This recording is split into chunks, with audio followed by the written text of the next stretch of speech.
로마서 6장 3절로 14절 말씀.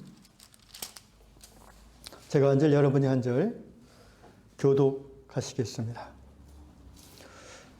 무릇 그리스도 예수와 합하여 세례를 받은 우리는 그의 죽으심과 합하여 세례를 받은 줄을 알지 못하느냐? 그러므로 우리가 그의 죽으심과 합하여 세례를 받음으로 그와 함께 장사되었나니 이는 아버지의 영광으로 말미암아 그리스도를 죽은 자 가운데서 살리심과 같이 우리로 또한 새 생명 가운데서 행하게 하려 함이라. 만일 우리가 그의 죽으심과 같은 모양으로 연합한 자가 되었으면 또한 그의 부활과 같은 모양으로 연합한 자도 되리라.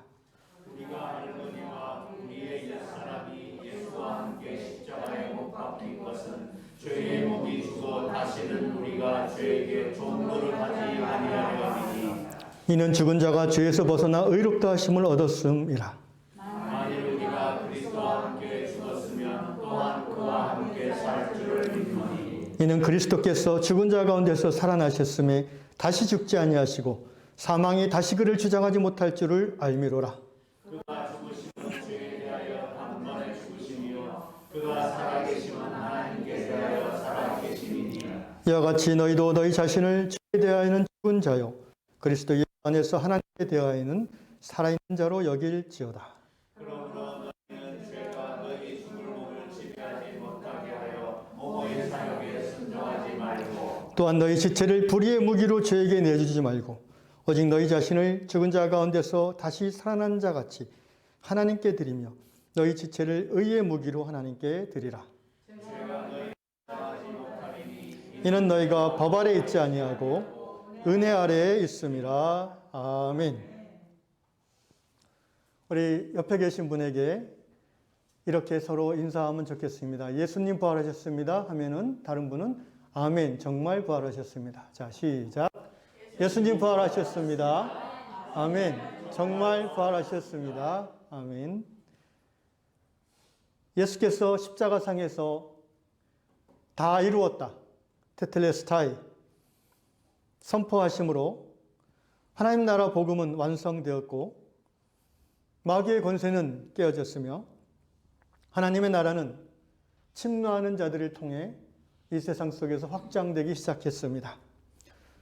곧 죄와 사망 권세가 다스리는 이 세상을 십자가 복음으로 무장한 성도들이 공격함으로 곧 전파함으로 하나님의 다스림이 이루어지는 세상으로 만들어가는 역사가 그리스도의 교회를 통해 이 세상에서 시작된 것입니다. 십자가가 없다면 기독교는 시작될 수 없었습니다. 우리가 존재적으로 볼 때 모든 인간의 문제의 근원은 죄인데 십자가 복음은 이 죄의 문제를 근원에서부터 해결하는 유일한 구원의 길입니다. 우리는 이 십자가 대속의 죽으심과 부활하심의 복음을 믿음으로 죽음의 속박을 벗어나 자유함을 얻는 하나님의 자녀가 되었습니다. 구원은 예수 십자가 복음으로 완성되었습니다. 그리고 예수님의 부활하심으로 인해 우리의 현재의 삶 속에 죄를 이기는 성령의 능력이 역사하게 되었습니다. 또한 부활이 없다면 기독교는 타계적 신앙으로 될 수밖에 없고 현실을 바꿀 수 없는 무능력한 종교로 전락할 것입니다. 죽음의 권세를 정면으로 깨뜨린 부활의 능력은 오늘 우리 삶에서 역사하는 모든 죽음의 세력, 어둠의 권세를 이기게 하는 힘인 것입니다. 또한 세상 한복판에서 정치, 경제, 사회, 영역 속에서 하나님 나라를 이루어가는 실제적인 하나님의 능력이 바로 부활의 능력입니다. 고린도전서 15장 17절 말씀에 그리스도께서 다시 살아나신 일이 없으면 너희의 믿음도 헛되고 너희가 여전히 죄 가운데 있을 것이요 라고 선언했습니다. 간단히 말씀드리면요, 십자가로 인하여 우리의 죄의 문제가 해결되었습니다. 우리의 모든 죄가 용서받았고 그리고 앞으로 지을 모든 죄도 용서받을 수 있는 길이 열렸습니다. 그러나 그것만 가지고는 부족합니다. 우리는 부활의 능력을 힘입어야 됩니다. 왜냐하면 죄를 이길 수 있는 능력이 바로 부활의 능력이기 때문입니다. 오늘 이 부활의 아침에 이 예배 가운데에서 부활신앙을 굳건히 고백하면서 현실 속에서 죄를 이기고 하나님 나라를 확장할 수 있는 부활의 능력을 다 같이 힘입으시기를 주의 이름으로 축원합니다. 교회 생활, 신앙생활 오래 하신 분들이기 때문에 부활신앙에 대해서는 익히 잘 알고 계시고 믿고 계십니다. 우리가 흔히 얘기하는 부활을 믿는다, 부활신앙이다라는 것은 세 가지를 믿는 것입니다. 첫째는 2000년 전 십자가에서 우리를 위해 죽으신 예수 그리스도가, 예수님이 죽으신 3일 후에 다시 살아나셨다는 것을 믿는 것입니다. 믿으십니까? 예수 부활하셨습니다.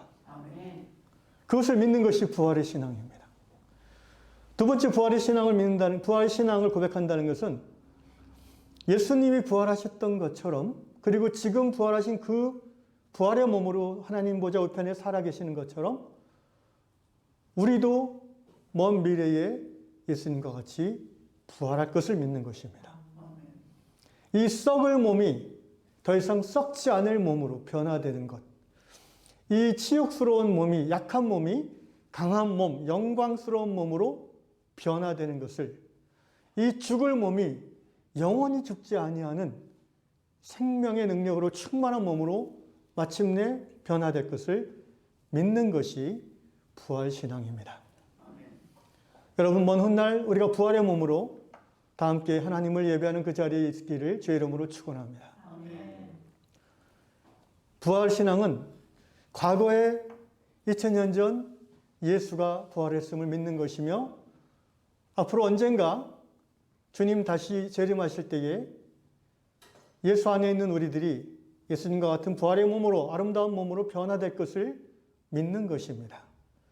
그러나 또한 부활신앙의 정말 중요한 내용은 현재에 있습니다. 과거에 그분이 부활하셨고 미래에 우리가 부활할 것을 믿는 것, 거기서 멈추지 않고 더 나아가서 오늘 현재의 삶 속에서, 지금 이곳에서 부활의 능력으로 승리하는 삶을 살 수 있음을 고백하는 것이 부활신앙의 요지입니다. 과거에 예수님이 부활하신 것, 미래에 내가 부활할 것, 좋습니다. 그러나 오늘 현재의 삶 속에 내가 패배자로 존재한다면, 오늘 현재의 삶 속에서 겨우겨우 죄에 쫓겨서 마지못해서 신앙생활하는 그 정도로 그친다면, 예수 십자가 부활의 그 능력은 우리 삶에서 나타나지 않는 것입니다. 부활신앙의 핵심은 현재에 있습니다. 오늘 말씀의 제목을 부활신앙, 바로 지금 이곳이라고 제가 정한 이유입니다. Here and now. 바로 지금 우리가 사는 이 현재 속에서 우리는 죄를 이기고 거룩한 삶을 살 수 있으며 하나님의 성령의 열매와 능력으로 주님의 통치를 확장해 갈 수 있는 성도인 것을 믿는 것이 부활신앙입니다. 오늘 이 말씀 속에서 여러분 안에 현재 역사하는 성령의 능력을 체험하시기를 주의 이름으로 축원합니다. 오늘 로마서 6장 3절의 이하의 내용이 바로 그 말씀을 풀어 설명한 것입니다. 6장 3절, 무릇 그리스도 예수와 합하여 세례를 받은 우리는 그의 죽으심과 합하여 세례를 받은 줄 알지 못하느냐. 여러분 다 세례 받으셨지요? 아멘. 세례의 의미가 여러분 마음속에 살아있는지 묻고 싶습니다. 제가 2004년도 또는 5년도로 기억하는데요. 그 중국 길림성 조선족 자치주 연변시라고 그러죠. 거기 이제 외곽에 조선족 교회에 전교인 수련회를 하는데 제가 이제 강사로 초대를 받아서 3일 동안 수련회를 인도한 적이 있습니다. 주로 연변대학교를 다니는 대학생들 중심의 한 30명, 그 부모님들 포함해서 한 30명 모이는 작은 교회인데, 수련회를 가서 이제 집회를 인도하는데 둘째 날 세례식이 있었습니다. 침례입니다. 성결교회에 속한 교회라서 침례를 하는데 갑자기 그 침례를 주기로 한 목사님이 못 오시게 되었습니다. 그 교회는 전도사님이 이제 개척한 교회인데 그래서 세례를 줄 자격이 안 된다고 생각하고 목사님을 청빙했는데 그분이 사정이 생겨서 못 오시게 된 겁니다. 그래서 꽁 대신 닭으로 이제 장로교 목사인 저에게 침례를 해주실 것을 요청했습니다. 제가 잠깐 생각하다가 예수 그리스도 안에서 침례교, 성결교, 장로교가 무슨 의미가 있는가 그분이 예수 믿고 세례받기를 원하는 이 추수할 곡식이 앞에 있는데 내가 뭘 망설이겠는가 기꺼이 침례를 의식을 행하겠다고 제가 자원했습니다. 사실 저도 한 번도 침례를 해본 적이 없었어요. 장로교 목사가 침례할 일이 있습니까? 관수라고 해서 이렇게 물 뿌리는 세례 의식은 거행해 봤지만 그 침례를 잠깐 제가 이제 좀 연구를 해보고 성경을 찾아보면서 이렇게 해야 되겠다 제가 생각이 들어서 그 수련회 장소에 저수지가 하나 있었어요. 이 가장자리가 허리 정도 차는 깊이인데 그날 7명의 그 젊은이들이 세례를 받기를 원하고 있었습니다. 그래서 전사님하고 청년 회장이 물에 다 같이 들어가서 저랑 같이 들어가서 세례받을 사람 가운데 있고 양쪽에서 두 사람이 이제 이렇게 받쳐주는 거예요. 그러면은 제가 이제 머리에 손을 얹고 성부하면서 이렇게 넘어뜨려요. 그러면 이제 두 사람이 받쳐주면서 물에 이렇게 잠기는 거예요. 근데 이제 한 10초 있으면 올라오려고 하죠. 제가 못 올라오게 머리를 누르는 거예요. 좀 더 죽어야 돼. 이러면서 이제. 그래서 한 20초 되면은 애가 꿈틀거립니다. 그럼 너무 심하게 하면 안 되니까 그때 가서 이렇게 싹 올려요. 그 다음에 두 번째로 성자하고 다시 누릅니다. 그렇게 3번을 죽이는 거예요. 물에 빠지면 죽잖아요. 그게 정확히 세례의 의미입니다. 죄에 대해서 나는 죽었다라는 것을 상징하는 세레머니예요. 그리고 물에 잠겼다가 이제 죽었어요, 잠기면. 일으키잖아요? 그건 살아나는 거예요. 여러분, 죽었다 살아나는 것, 이것이 중생입니다. 거듭남이에요. 지금까지 살았던 나의 모습은 죽었고, 예수 믿고 새로워진 나로서 살아나는 거예요. 그걸 가리켜서 오늘 로마서에서는 예수의 십자가 죽으심과 연합되었다. 그리고 5절 말씀, 만약 우리가 그의 죽으심과 같은 모양으로 연합한 자가 되었으면 또한 그의 부활과 같은 모양으로 연합한 자도 되리라. 십자가에 예수님이 달려 죽으실 때에 나도 같이 못 박혀 죽었음을 고백하는 것이고, 예수님이 사망권세 이기시고 부활하셨을 그때에 세례받은 사람은 나도 그때에 죄에 대해서 죽은 자지만 하나님에 대해서 살아난 자로 그 부활에 연합하였다라고 고백하는 것이 세례의 의미인 것입니다. 할렐루야. 그 이전에는 우리가 죄에 대해서 살았고 하나님에 대해서는 죽었던 사람이었어요. 그렇지 않습니까? 뭔가 걸리지만 하면 죄를 짓는데 양심이 별로 그리낌이 없었어요. 그런데 예수 믿고 거듭난 후에 보니까 죄가 그렇게 껄끄러워지는 거예요. 죄가 싫어졌어요. 그런데 옛 습관이 여전히 있어서 자꾸 죄를 유혹을 받아요. 그때 십자가를 기억하는 것입니다. 나는 죄에 대해서 죽은 자구나. 그리고 하나님에 대해서 예전에는 우리가 반응하지 않았어요. 예배 자리에 앉았어도 남편 따라 부인 따라 예배 드리러 왔지만 내 영이 잠들어 있는데 하나님의 영에 반응할 수 없는 거죠. 그냥 하나의 종교 예식으로 참여하는 거죠. 그러다가 하나님의 은혜로 우리가 거듭나게 되었어요. 이제 하나님을 느끼게 되는 거예요. 하나님에 대해서 살아나는 거예요. Dead to sin, 죄에 대해서 죽은 자. I am dead to sin and I am alive to God. 나는 하나님에 대해서 alive, 생생하게 살아있다. 이것을 고백하는 것이 세례고, 또 부활의 신앙이라는 것은 바로 이 뒷부분, 하나님에 대해서 지금 내가 살아있는 자다라는 것을 고백하는 것이 현재적 부활 신앙입니다. 그래서 우리가 신앙생활을 하면서 가장 우리를 당혹스럽게 하는 것 중에 하나가 뭡니까? 자꾸 죄를 짓게 되는 거예요. 죄에 대해서 죽었고 하나님을 믿고 예수 그리스도의 십자가 구원의 은혜를 받았음에도 여전히 죄의 유혹이 자꾸 찾아오고 또 어떤 경우는 죄에 넘어질 때도 있다는 겁니다. 오늘 이 말씀이 여러분의 마음에 새겨져서 이 시간 이후로 죄의 유혹이 찾아올 때마다 이 말씀을 선포함으로 승리하시기를 주의 이름으로 축원합니다. 먼저 성도는 죄의 지배를 거부할 권리를 받은 자라는 것을 우리가 받아들여야 됩니다. 우리는 죄에 대해서 무기력하게 넘어질 수밖에 없는 자가 아니라는 거예요. 아침에 일어나서 어떻게 사람이 죄 안 짓고 살겠어. 목사님도 죄 지을 텐데.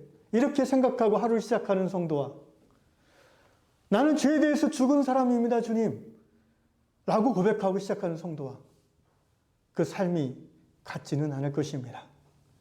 내 마음속에 이미 죄의 가능성을 열어두고 죄가 들어오기를 기다리는 사람과 죄의 가능성을 완전히 차단하고 나는 그럴 권리가 있는 자야. 나는 죄에 대해서 죽었어. 나는 예수 십자가 죽으실 때 같이 죽은 자다라고 선언하고 하루를 시작하는 자와는 그 삶의 거룩함이 다를 수밖에 없을 것입니다.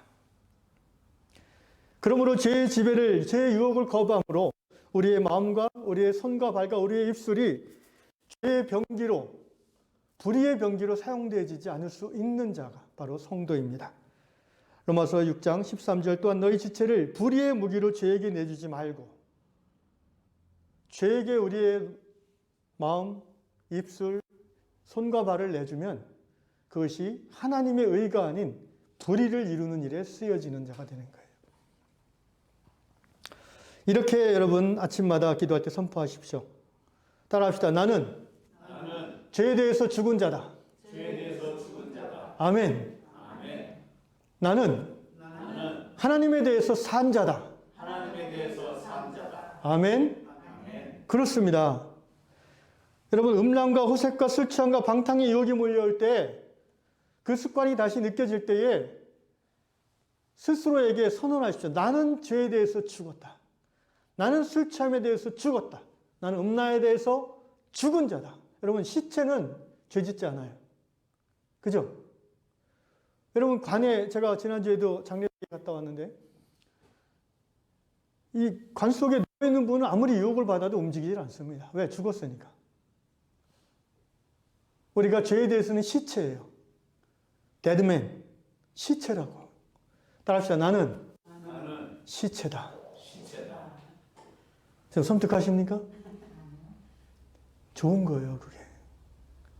음란과 욕심과 특별히 성도들이 이런 술 취함, 방탕 이런 것들은 잘 유혹이 안 올 수도 있는데 오랜 습관으로 인해서 이런 건 어떻습니까? 질투, 시기, 분노, 교만, 상대방을 나보다 낮게 여기는 깔보는 마음 이런 마음이 쑥쑥 들어오고 그것이 나도 모르게 이 얼굴 표정으로 나타날 때가 있습니다.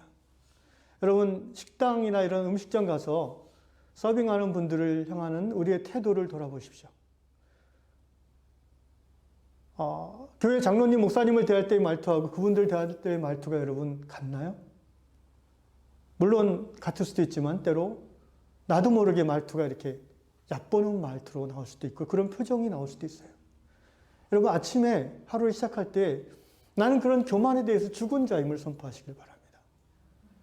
예수님이 십자가에 피 흘리며 죽으셨을 때에 나는 죽은 사람이었다.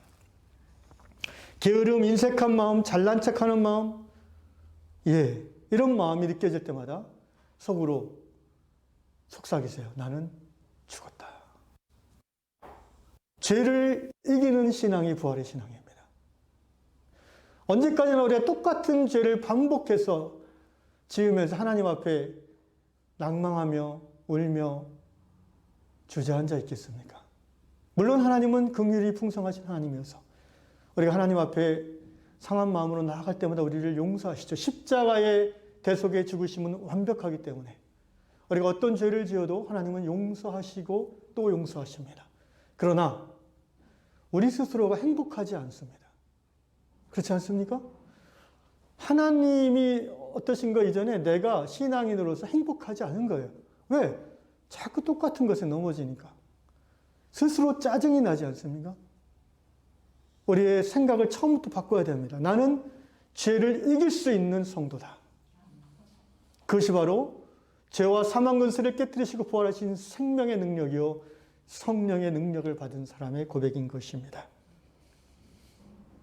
나는 하나님에 대해서 살았다. 사실 이 죄에 대해서 죽고 하나님에 대해서 살았다는 것에 이 두 표현이 있는데 십자가 부활을 의미할 때 세례의 의미를 얘기할 때 저는 이 두 번째 후반부에 더 강조점을 두고 싶어요. 죄를 짓지 않으려고 하고 죄에 대해서 도망가고 죄를 저항하는 것도 중요하지만 좀 더 우리가 에너지를 쏟을 부분은 어디입니까? 하나님에 대해서 내가 산자답게 사는 거예요. 하나님이 말씀하실 때 거기에 대해서 반응하는 거예요. 성령의 인도하심에 대해서 내가 생생하게 반응하는 거예요. 하나님에 대해서 살았다는 것은요, 그 본질이 뭐냐 하면은 하나님과의 친밀함을 누리는 데 있습니다. 여러분, 정말 내가 그 사랑하고 친한 대상, 사랑하고 그 사람이 내 앞에 나타나면 내가 반갑지 않습니까? 옆집 그냥 이웃집 아저씨 보듯이 그냥 덤덤합니까? 그렇지 않아요. 우리가 하나님 앞에 예배 드리러 올 때 제가 한번 말씀드렸죠. 강아지가 주인이 집에 들어오면 막 꼬리를 치면서 핥아주는 그 주인을 기뻐하는 마음. 예, 친밀감이죠. 하나님과의 친밀함이 생생하게 살아있는 자는요, 죄에 대한 저항력이 굉장히 강합니다. 내가 죄에 대해서 죽은 자라고 선포하기 이전에 이미 본능적으로 하나님과 친한 사람은 죄가 싫어지는 거예요. 하나님이 좋아지지, 거룩함이 좋아지지, 성결함이 즐겁게 느껴지지, 질척하고 더럽고 이런 것들이 꺼려지는 거예요. 하나님에 대해서 산자로 살아가는 능력, 이것이 바로 성령의 능력인 것입니다. 우리는 죄를 이길 수 있습니다. 더 나아가서 우리는 하나님에 대해서 재빠르게 반응하는 자입니다. 하나님에 대해서 반응한다는 것은 어떤 것을 말합니까? 첫째, 하나님의 말씀에 반응합니다. 성경을 읽을 때, 말씀을 들을 때에, 또 마음속에 묵상할 때에 성령께서 깨닫게 해주시는 그 말씀에 대해서 내가 아주 신속하게 느끼는 순간 아멘 하고 행동으로 나아가는 그것이 바로 하나님에 대해서 산 자입니다. 두 번째로 하나님에 대해서 살아있다는 것은 무엇입니까? 예배 가운데에서 하나님의 인도하심을 깊이 생생하게 느끼고 누리는 것입니다. 혼자서 일터 현장에 있으면은 아무래도 임재가 느낌이 약해집니다. 그러나 이처럼 우리가 작은 믿음이지만 이렇게 예수의 이름으로 모이게 되면 이 믿음이 강화되고 더 깊어집니다. 하나님의 임재를 우리가 더 쉽게, 더 생생하게 누릴 수가 있어요. 찬양과 기도와 이 말씀 속에서 우리는 지금 부활하시고 살아계신 그 하나님의 영이 우리 가운데 함께 계심을 고백하게 되는 것입니다. 사랑하는 성도 여러분, 11절 말씀입니다. 이와 같이 너희도 너희 자신을 죄에 대하여는 죽은 자요 그리스도 예수 안에서 하나님께 대하여는 살아있는 자로 여길지어다. 이 여긴다는 말이 포인트입니다. 왜냐하면 실제 느껴지지 않아요. 그렇게 우리가 내가 죄에 대해서 죽었다라고 머리로는 이해하는데 이게 가슴으로 몸으로 잘 느껴지지 않아요. 하나님에 대해서 내가 살았다라고 말씀은 이해하겠는데 받아들이고 기쁜데 실제 잘 느껴지는 않아요. 그래서 사도 바울께서도 성령 안에서 이렇게 말씀하신 거예요. 실제 그렇게 됐다는 것보다는 카운트, 그렇게 생각하라는 거예요. 그렇게 여기라는 거예요. 그걸 받아들이라는 거예요. 아멘. 하루 시작할 때 나는 죄에 대해서 죽었다. 나는 하나님에 대해서 오늘도 반응할 것이다. 하나님 감사합니다. 이렇게 시작하고 다시 분주한 일상의 현장으로 뛰어 들어가는 것입니다.